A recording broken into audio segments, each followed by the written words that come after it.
Siempre puedes practicar surf, episodio 77.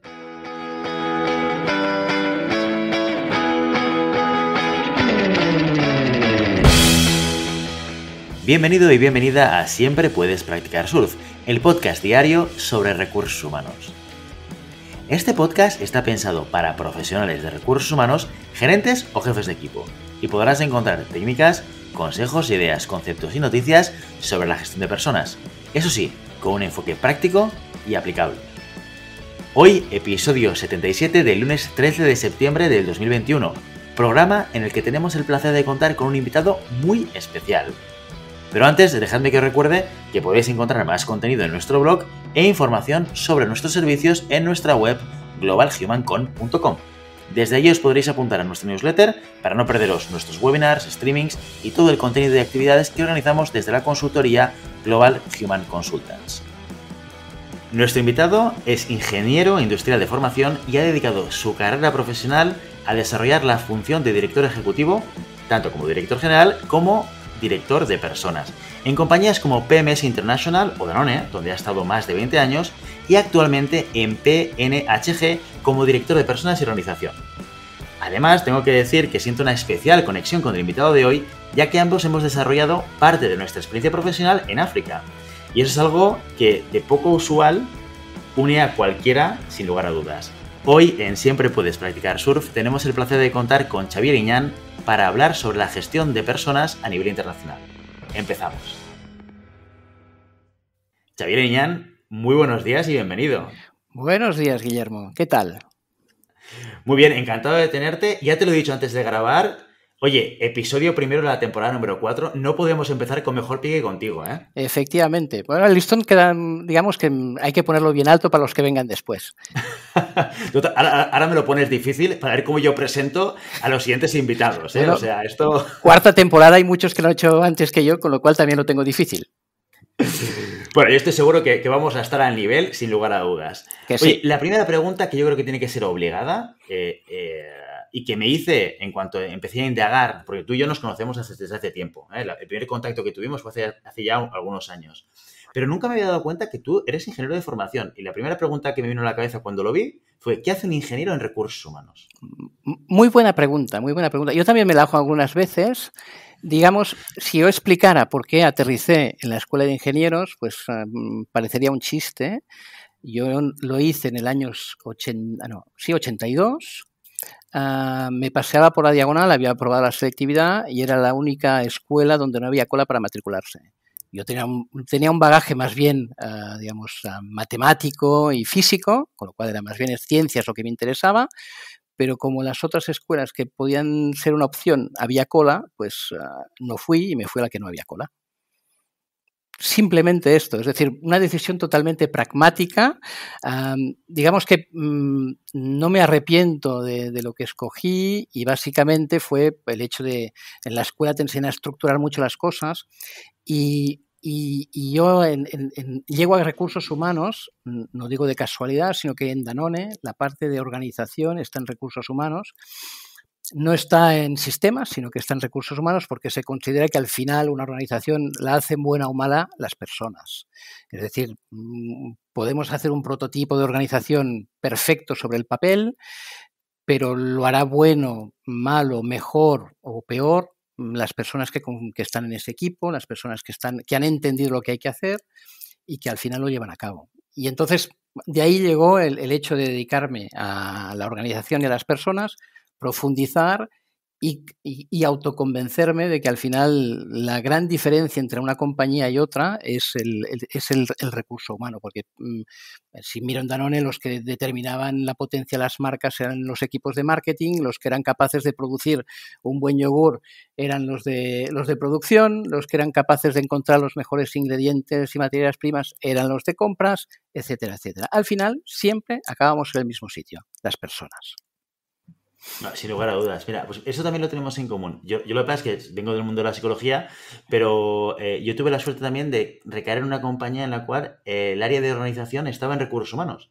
Y yo mi bagaje más técnico lo hice justamente en una empresa, en una multinacional, en el área de organización. Y es una cosa que me gustó mucho. Es la típica área, como tú dices, que ¿dónde va a caer esto? ¿No? Es el típico elemento o responsabilidad que te puede caer en IT, que te puede caer en RH y que entre tú y yo es un placer que esté en RH porque te permite entrar en una serie de responsabilidades y entrar en una serie de funciones que no siempre tienes la oportunidad de tocar y del que aprender cuando estás en la función de recursos humanos. Con lo cual, tiene mucho sentido. Sí, sí. Además, yo creo que los recursos, las personas que están en recursos humanos tienen que tener la curiosidad para entender lo que pasa a su alrededor. No solo pensar en las personas y dedicarse a ellas, que sí, pero entender todo lo que hay a su alrededor para comprender cómo esas personas se adaptan o no a ese entramado que es una organización. Y si no lo entiendes, difícilmente podrás aportar tu granito de arena. Evidentemente puedes aportar cosas muy estructuradas, pero te faltará siempre esa cosa que a veces los operacionales, por decirlo de esta manera, te dicen, es que tú me has entendido. Y ahí ya has ganado algo. Les podrás proponer cosas, los podrás retar en ciertas cosas que ellos seguramente no se cuestionarían porque entienden que tú has pasado esa barrera que a veces, yo no sé por qué, esa frontera que existió a veces entre la parte de recursos humanos y la parte más operacional. Totalmente, totalmente. Yo creo que son dos mundos que quizás hace unos años, una década y media, estaban muy separados, pero que poco a poco esas fronteras las hemos ido traspasando y cruzando y nos acercamos cada vez más desde la profesión de RH y de People a lo que es el negocio, lo que son los procesos y lo que son las operaciones. Antes de entrar en la parte internacional, que esto es lo que me gustaría indagar contigo y compartir un poco de experiencias, te voy a hacer una pregunta que ya te he anticipado, que esta no es en frío porque te la he anticipado antes. Pero creo que es muy interesante también por ese perfil mixto que tú tienes. Tú tienes experiencia tanto ayudando a otros a gestionar equipos como gestionando equipos directamente, que seguramente son dos retos diferentes, ¿no? Siempre desde esta perspectiva de gestión. Xavier, ¿cuál te ha representado un reto mayor y por qué? A ver, como tengo también una fuerte, digamos, formación y base francesa, por haber estudiado en un colegio francés, te diré, empezaré por la dirección general. La dirección general tienes que aportar visión al equipo, es decir, que tienes que tener la mente fría para saber hacia dónde vas. Tienes que tener también la mente fría para que, a pesar del viento que pueda soplar o la tormenta, mantener digamos, la dirección. Tienes que tener a la vez la capacidad digamos, de poner a tu alrededor gente con la competencia necesaria para hacer tirar eso adelante. El director general no es el que más sabe de cada una de las funciones, sino el que mejor saca provecho de cada uno de los elementos que forman parte de su organización. Y claro, aprovechando esto, el que tiene que saber sacar el máximo rendimiento de los elementos, que es decir, gestionar personas. Un director general para mí es alguien que sobre todo gestiona personas. Lo del P&L es una consecuencia aunque para algunos simplemente sea el objetivo, la consecuencia de trabajar bien con el equipo hace que el P&L sea mejor. Esto por un lado. Tenemos la función de recursos humanos. Para mí la función de recursos humanos es capital. En off habíamos dicho si es el brazo derecho o el brazo izquierdo. Algún brazo será, no sé cuál de los dos, depende si eres zurdo o no. Pero yo estando como director general, el tener un buen director de recursos humanos a mi lado para poder compartir y pedirle consejo para ayudarme a gestionar las personas era muy importante. Con lo cual, no solo la persona de recursos humanos tiene un rol de asegurar que todos los procesos de la función se hacen de forma eficiente, al menor coste y con el mayor impacto, eso podría ser el discurso de un director general aplicado a recursos humanos, sino que además, a día de hoy se nos pide, se nos demanda e incluso es bueno que tengamos ese rol de aunque no seamos coach, de dar opiniones, de aconsejar, de hacer tomar distancia a ciertas cosas, porque en el fondo en la gestión de una compañía o de una empresa hay muchas emociones, aunque al final son números, hay muchas emociones. Y tienes que ser útil al director general para que en ti se apoye y confíe en pensar las buenas decisiones y que tú básicamente haciéndole preguntas, al final él mismo llega a la conclusión, porque normalmente son muy inteligentes los directores generales. Entonces, en las dos hay muchas cosas por hacer. Yo destacaría una, que también te he comentado en off, que me parece súper importante. El director general tiene el de recursos humanos para iba a decir confesarse, aunque a lo mejor no es la palabra correcta en el día que vivimos, pero bueno, es igual. Todo el mundo me entenderá. El de recursos humanos, cuando tiene una necesidad de compartir y no quiere hacerlo en casa, porque los problemas no hay que llevarlos en casa, ¿con quién lo hace? No lo puede hacer con casi nadie de la organización. Y a veces te sientes, el director general se siente solo para dirigir la compañía, pero siempre tiene apoyos, tú muchas veces estás solo.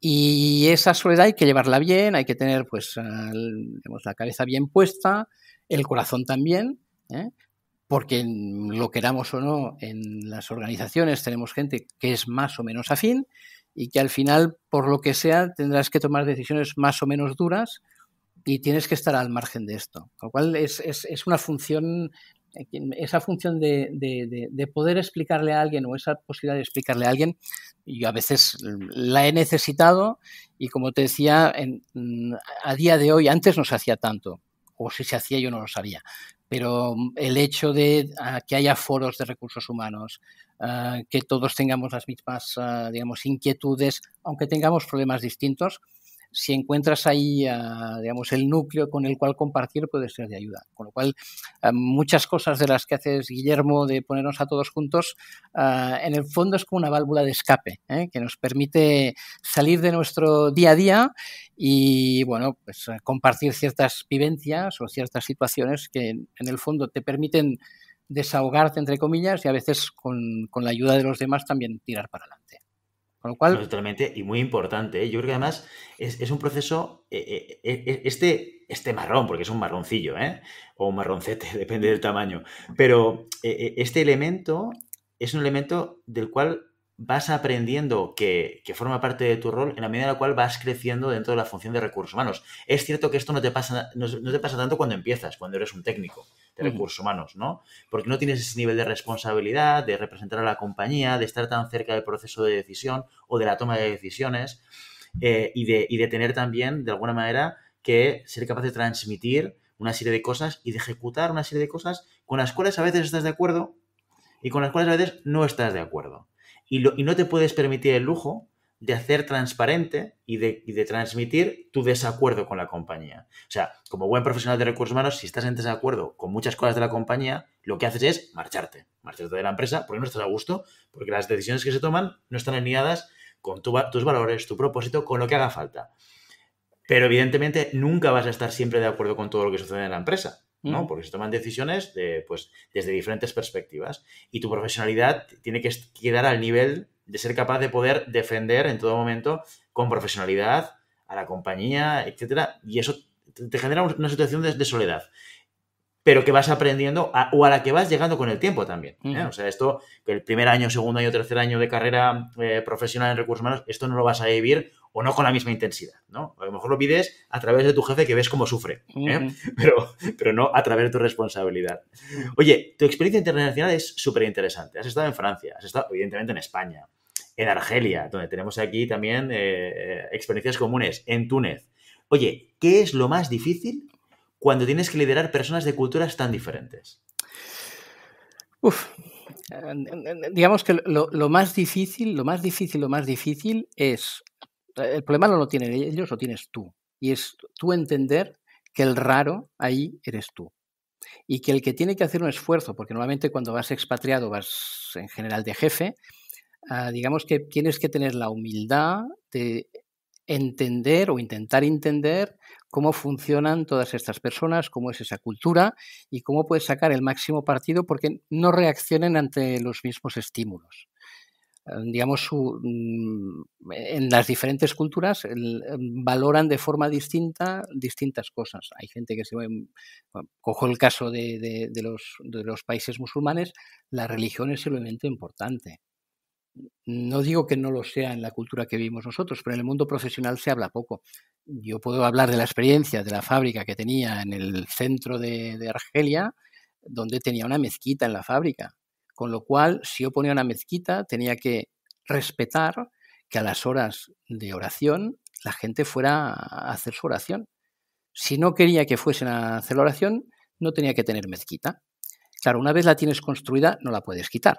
Con lo cual, digamos que para mí lo más importante, la cosa más difícil es entender que llegas a un mundo distinto, entender cuáles son las claves de ese nuevo mundo y, a pesar de que tú tienes tus objetivos, porque no vas simplemente por amor al arte, saber hacer entender cuáles son estos y a través de los mecanismos y de la forma de trabajar que tienen, llegar a esos retos. Es decir, a lo mejor en un mundo anglosajón tú fijas el objetivo y les dices hay que llegar ahí tal día y dices el viernes hay que estar ahí y llegan el viernes y están ahí, ¿vale? En otros mundos tú les explicas hay que llegar ahí y hay que llegar el viernes y bueno, te preguntarán de qué semana, te dirán, bueno, si no es ahí puede ser en otro sitio, etcétera. Entonces tienes que entender cómo funcionan para después que ese llegar el viernes ahí sea entendido por todos de la misma manera, que sepamos qué camino vamos a recorrer y que a lo mejor no es el que tú hubieses hecho personalmente por el background que tienes, pero si al final llegas al sitio y ellos llegan pues contentos y satisfechos de cómo se ha llegado, pues habrás ganado. Si yo lo he visto en colegas que han llegado con mentalidad occidental a mundos emergentes, por no citar tipos de, y dicen hay que hacerlo así y como no llegan, al final la culpa es de los otros. Y esa es la cosa más difícil. La culpa no es de nadie, pero el primero que tiene que dar un paso adelante y demostrar y que ellos vean que realmente te quieres integrar, y cuando digo integrar es que quieras entender su cultura, su manera de hacer, esa es la cosa más difícil, el hacer ese esfuerzo y hacerlo de forma permanente. Es decir, no vale hacerlo solo un día, lo tienes que hacer 2, 3, 4, 5, 6. Hay países, conoces Argelia, pero el mundo árabe, que el fin de semana no es el sábado y el domingo. Con lo cual, si tú sigues haciendo tu vida de occidental cuando estás ahí, hay un decalaje que básicamente es de un día, que de hecho son de 2, y tú siempre vas a contrapié. Y ellos dirán, no hace ningún esfuerzo, con lo cual va a estar aquí un tiempo y se va a ir. Si tú realmente quieres tener éxito, tienes que entender cómo funcionan, adaptarte a cómo viven, que no es fácil, digamos, es un trabajo que tienes que hacer en ti mismo, y a partir de ahí, pues ir exigiendo y te vas ganando su confianza y al final funcionan como todo el mundo. Puedes obtener resultados en cualquier parte del mundo, pero si no entiendes cómo funcionan no llegarás a ningún sitio. Sí. Y justamente esto de lo que hablas, yo creo que seguramente debe ser una de las razones por las cuales una expatriación, lo digo porque es un caso muy concreto y muy evidente de cambio cultural, ¿no? O de cambio de cultura de un país a otro, ¿no? Pero también puede suceder que yo esté liderando gente que esté en otro sitio, a pesar de que yo no me mueva y no me vaya a vivir allí, ¿no? Pero este es un error muy típico, ¿vale? Que cuando lo explicas es de sentido común, ¿no? Tú vas a liderar un equipo, un conjunto de personas, tienes que deconstruir tu manera o tu solución para resolver un problema y tienes que volver a construir ese proceso para conseguir el mismo resultado con un equipo diferente. Cuando lo explicas dices, hombre, pues tiene sentido porque la gente tiene una perspectiva vital diferente, una cultura diferente. Perfecto. La realidad es que seguimos equivocándonos en esto mucho y muy recurrentemente. Suele ser lo típico donde siempre la cagamos. Enviamos a alguien, le damos un equipo internacional y este es la típica piedra con la que todo el mundo tropieza. ¿Qué crees, o en tu experiencia, cosas que hayas hecho, que puedan ayudar a que personas que se enfrentan a este reto de la internacionalización, del liderazgo internacional, pueda evitar que se tropiecen con esta piedra o que se tropiecen lo menos posible? Mira, efectivamente es uno de los errores tanto cuando vas expatriado como cuando tienes que gestionar equipo internacional. Y diría que cuando vas de expatriado vas a un sitio donde todos son de una manera y tú eres el distinto. Ahora con los equipos multinacionales conectados por Teams u otros medios, que hace que puedas tener equipos multiculturales, multilingües, etcétera, etcétera. Y además, no hay, para mí, y a lo mejor dime que soy un poco antiguo, el contacto físico es importante, porque el lenguaje corporal dice mucho. Y detrás de la pantalla podemos esconder algo. A lo mejor tú detrás cuando tú haces un Teams, lo que aparece detrás de ti no es la realidad, porque ya hay sistemas que permiten desvirtuarla, etcétera, etcétera. digamos que para mí es más complicado un equipo multinacional por Teams, a remoto, que si, como te digo, me meten en medio, en Blida, en el centro de Argelia, para llevar una fábrica de 300 personas, pues ya sé dónde voy, ¿eh? Y sé a lo que voy, y sé las dificultades que tendré y me puedo preparar. Aún así, vuelvo a insistir en lo de antes. Lo que hay que hacer para no tropezar es decir, a ver, ¿qué tengo entre mis manos? ¿Cuál es mi objetivo y de qué medios dispongo? Y cuando digo medios es el equipo. ¿Cómo es este equipo? ¿Cómo funciona este equipo? ¿Qué valores tiene? Y eso lo puedes ir resolviendo uno con uno para entenderlos. Después tienes que entender cómo funcionan a nivel de grupo. Y evidentemente, cuando tienes un equipo, al final hay que trazar un camino, no puedes trazar 20 caminos. Pero si tú eres consciente de que trazando este camino hay gente que por su background, por su cultura, le va a costar más, tienes que estar atento a esto. En una fábrica es muy fácil, por decir una cosa, es decir, están todos en un mismo recinto y también es verdad que en una fábrica la jerarquía está muy marcada y evidentemente cuando tú eres el jefe allí y dices ordeno y mando y que se haga pronto, no digo que se acabe haciendo, pero con tu cuadros intermedios no, porque te pueden hacer preguntas, te dicen esto no funciona así. En un grupo, digamos, remoto, de gente de más nivel, con diferentes culturas, digamos, tienes que tener en cuenta todo, pero al final tienes que trazar una línea, que no digo que sea equidistante a todas las culturas, digamos que tienes que marcar una línea. Y para mí hay otra cosa que es importante, pensarse que porque uno es el jefe, todo el mundo se va a adaptar a ti, es un principio que generalmente se cumple, pero la realidad es otra. Digamos que todo el mundo tenderá a hacer lo que para ellos es más cómodo. Con lo cual, sí, se adaptarán, pero cuando te gires y no por mala fe, pues tendrán a hacer lo que han hecho siempre o lo que les va mejor. Con lo cual, es estar atento a todos estos posibles, digamos, pequeñas diferencias que por un sí o por un no puede haber un malentendido. Y más ahora con estos sistemas de comunicación que enfrían un poco la conversación, hay que estar aún más atento. Es un tema digamos que cuando te vas de expatriado, tienes un grupo internacional, los 5 sentidos que tienes no son suficientes, tienes que desarrollar otro que es estar pendiente de todo. Es decir, que poner los 5 a funcionar a la vez. Que a veces miramos y no escuchamos, y hablamos y no miramos, o tocamos y tampoco miramos. Es decir, cuando vas de expatriado, para mí la principal recomendación es los 5 a la vez. Y se convierte en un sexto. Y como gestor de personas, como responsable de personas, como director de recursos humanos, si quieres, ¿alguna manera en la que podamos ayudar en ese reto a una tercera persona? O sea, alguien de mi equipo, alguien de la compañía que va a asumir ese reto internacional, ¿qué cosas puedo hacer desde People para facilitarle todo ese proceso de adaptación al nuevo rol? Mira, yo te hablaré de 2 experiencias propias que me fueron muy útiles. La primera vino de un fracaso que después se convirtió en un éxito. Yo estuve expatriado en un país centroeuropeo en un proyecto y al final, pues por lo que fuere, salí del proyecto, ¿vale? Básicamente por no haber entendido un código de conducta cultural. Me fui, seguí a la misma empresa, me fui a otro proyecto en Marruecos y lo que pedí es pasar una semana sin tener que hacer ningún tipo de trabajo, simplemente estando con la gente que iba a trabajar, pudiendo ver, escucharles, ver cómo funcionaban, poder hacerle muchas preguntas. No era trabajo, era simplemente estar con ellos, estar como la sombra y entender cómo funcionaban.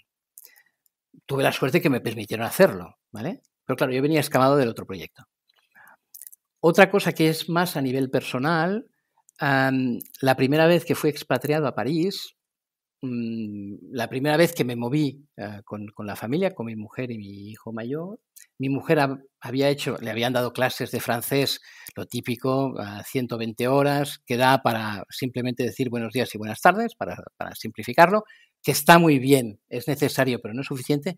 Yo lo que valoré mucho en ese momento es que me preguntan, en un momento dado, la persona recursal me preguntó, oye, ¿cómo está tu mujer? ¿Cómo están tus hijos? ¿Qué hacen en su cotidiano? Etcétera, etcétera.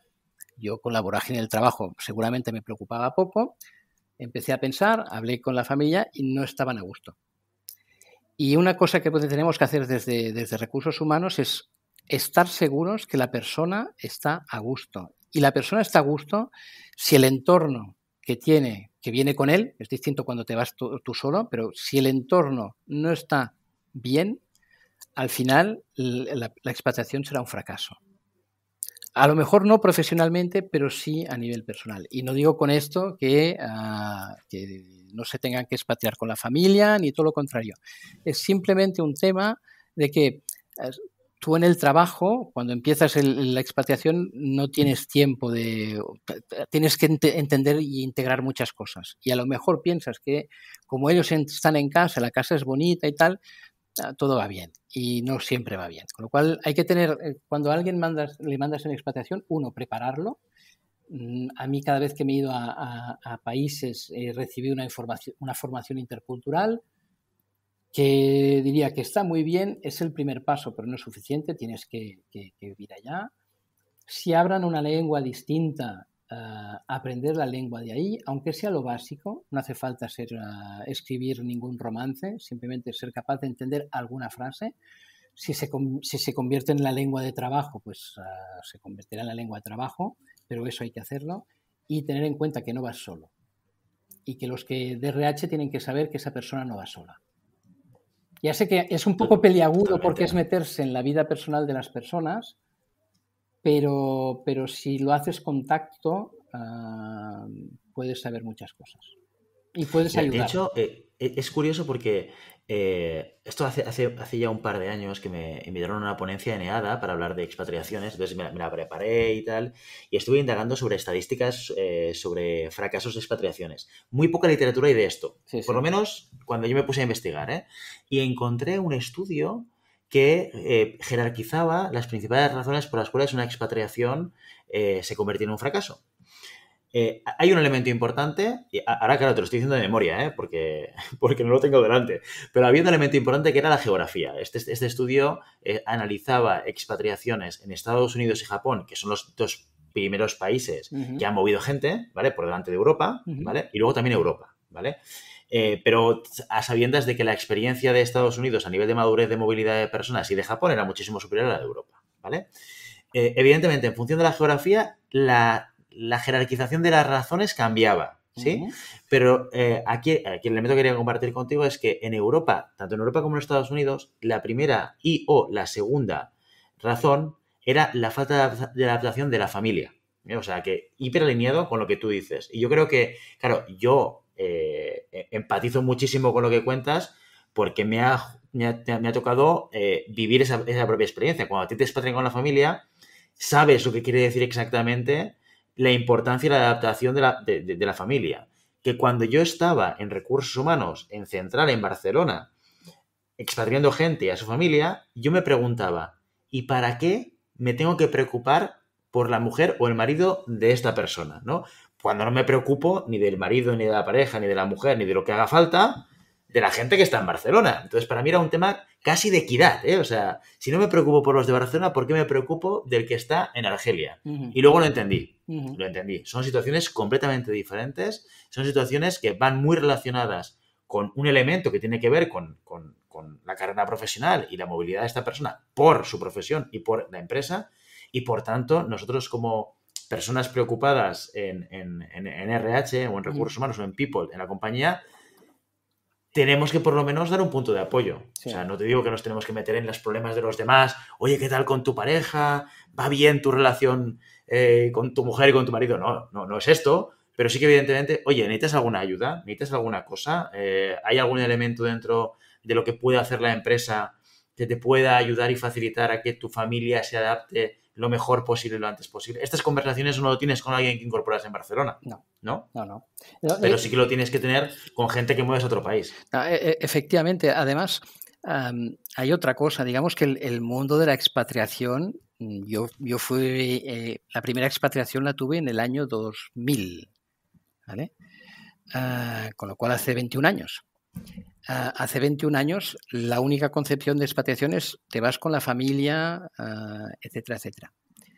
Ahora existen diferentes modos de expatriación con commutings, te vas 2 meses y estás 15 días aquí. Ha evolucionado muchísimo porque yo entiendo, y una de las discusiones que yo tenía en el año 2000 es, tú no puedes decidir sobre mi vida personal.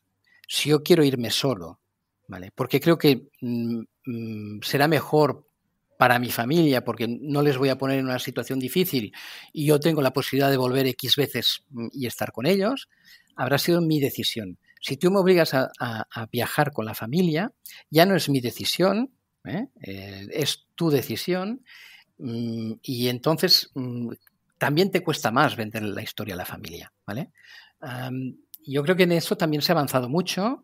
Evidentemente, para distancias cortas, yo creo que el tema commuting se está imponiendo, porque en el fondo, así también desde un punto de vista de gestión también es más sencillo y te ahorras el segundo problema. Las expatriaciones en esa época y ahora también no llevan implícito, a pesar de que te puedan dar primas para compensar lo que tu pareja no hace, pero no dan trabajo a tu pareja, con lo cual tus ingresos pueden verse mermados, y eso era un freno a la expatriación en ese momento. Digamos que si tú vas a una expatriación, vas con la familia y es un proyecto de vida y tienes que tomarlo así, con sus ventajas y sus inconvenientes. Y cuando digo ventajas, es decir, tendrás seguramente condiciones especiales, y los inconvenientes es que no estás en tu casa, no tienes a tus padres o tus abuelos para dejar a los nietos, tal, vives otra cosa, vives otra cultura, te tienes que abrir, yo he vivido con la familia en Lyon y en París y nos sentimos lioneses y parisinos, porque de entrada nunca fuimos al barrio de expatriados, fuimos al barrio local e intentamos pues conectar con la gente de allí. Y entonces lo vives como una experiencia. Cuando me fui a Lyon, ya tenía los 3 hijos que ya eran, bueno, no eran mayorcitos. Yo decidí negociar con la empresa que en vez de pagarme la mudanza de los muebles, me dieran el mismo dinero para amueblar la casa donde íbamos a vivir. Con lo cual era un nuevo proyecto de casa para toda la familia, todo el mundo pudo escoger sus muebles, etcétera, etcétera. Digamos que la expatriación hay que montarla de esta manera. También entiendo que no todas las empresas tienen los medios o no quieren poner los medios para este tipo de expatriación. Vale, perfecto. Pero el expatriado en sí, cuando se ve en esa tesitura, tiene que pensar en cómo puedo hacer que toda la familia disfrute. Porque si toda la familia disfruta, tú cuando estás en Barcelona trabajas muchas horas y nadie te dice nada, te vas de expatriado, trabajas las mismas y te dicen que trabajas mucho. Y al final trabajas las mismas, lo que pasa es que la otra persona está fuera de sus referencias, con lo cual es mucho más difícil integrarse y entonces te echa más en falta y te reclama más, y es normal y es natural. En cambio, cuando, por ejemplo, si estás aquí en Barcelona, tu pareja pues tiene su círculo de amistades, puede hacer cosas, tiene pues todo lo tiene más a mano. Cuando estás lejos, no. Y es una de las cosas que echas más en falta, tus referencias, tu zona de confort. O sea, una expatriación te hace salir de la zona de confort y hay que disfrutar con ello. Y lo digo desde la experiencia de haber sufrido al principio de la primera y haber disfrutado, pero todos como enanos, en la segunda. Totalmente, totalmente. Hay que tenerlo todo esto en cuenta, tanto a nivel personal, porque al final podemos hablar de expatriaciones, de proyectos de empresas, de P&Ls, lo que tú quieras, pero eres tú, con tu nombre y con tu apellido, el que tomas la decisión vital de irte a otro sitio con sus riesgos, con sus amenazas y con sus oportunidades también, evidentemente. Efectivamente. Con lo cual lo tienes que tener muy claro y tienes que también saber qué es lo que tienes que poner de tu parte para que aquello salga bien y se vuelva un activo que para mí siempre lo es. O sea, yo soy un grandísimo creyente de la movilidad internacional y que la gente se mueva, se coloque, se ubique y aprende de otros sitios, porque lo que aprendes cuando te vas a un país diferente al tuyo son cosas que nunca aprenderás en tu país. O sea, es muy difícil que teorices sobre el choque cultural si no lo has vivido, ¿no? Y yo creo que es una experiencia brutal. Xavier, muchísimas gracias por venir hoy al podcast a hablar de tu experiencia internacional y hablar sobre todo de estos grandes retos. Yo me quedo con 2 palabras que has dicho, que yo creo que son representativas de lo que se le podría decir a alguien que nunca ha tenido ese choque cultural o esta gestión intercultural de equipos, que para mí tiene mucho que ver con reaprender y adaptarse, ¿no? Yo creo que seguramente son las 2 palabras que lo definen. Efectivamente. Y yo te diría que ha sido un placer compartir ese momento contigo, compartir experiencias, porque además, como bien dices, hay ciertos países que nos unen, aparte de Barcelona, y creo que los dos hemos aprendido muchísimo de estas experiencias internacionales, tanto a nivel profesional, porque te enseñan muchísimas cosas, como a nivel personal, porque te abren a nuevos mundos y en el fondo lo que siembras después lo recoges. Y a mí me pasa, mis hijos, creo que ninguno va a estudiar, van a acabar estando aquí o no, pero uno ya ha estudiado en Madrid y ahora se va a París, y otro se quiere ir a Estados Unidos y la otra pues aún no sabe qué va a hacer. O sea que, de hecho, yo predico con el ejemplo y promociono que ellos ya empiecen a ir fuera, porque en el fondo de todas partes se aprende y lo que tienen aquí lo tendrán siempre. En cambio, las oportunidades de ir fuera pues están cuando están y hay que aprovecharlas. Sin duda. Bueno, Xavier, contigo inauguramos esta nueva andadura del podcast en nuestra temporada número 4. Muchísimas gracias por tu tiempo, por tu amabilidad de venir aquí a explicar tu experiencia, y me reservo el derecho de volver a llamarte más adelante, si te parece bien. Estaré encantado, Guillermo. Encantado, ya lo sabes. Venga. Muchísimas gracias, Xavier. De nada, a ti.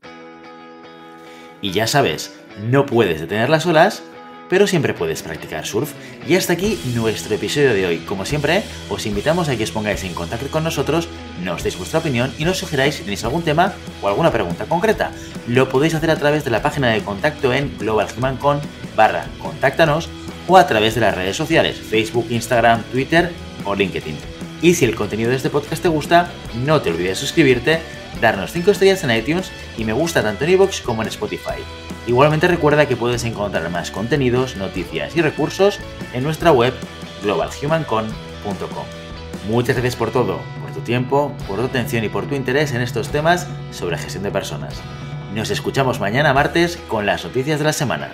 Hasta entonces, ¡feliz día!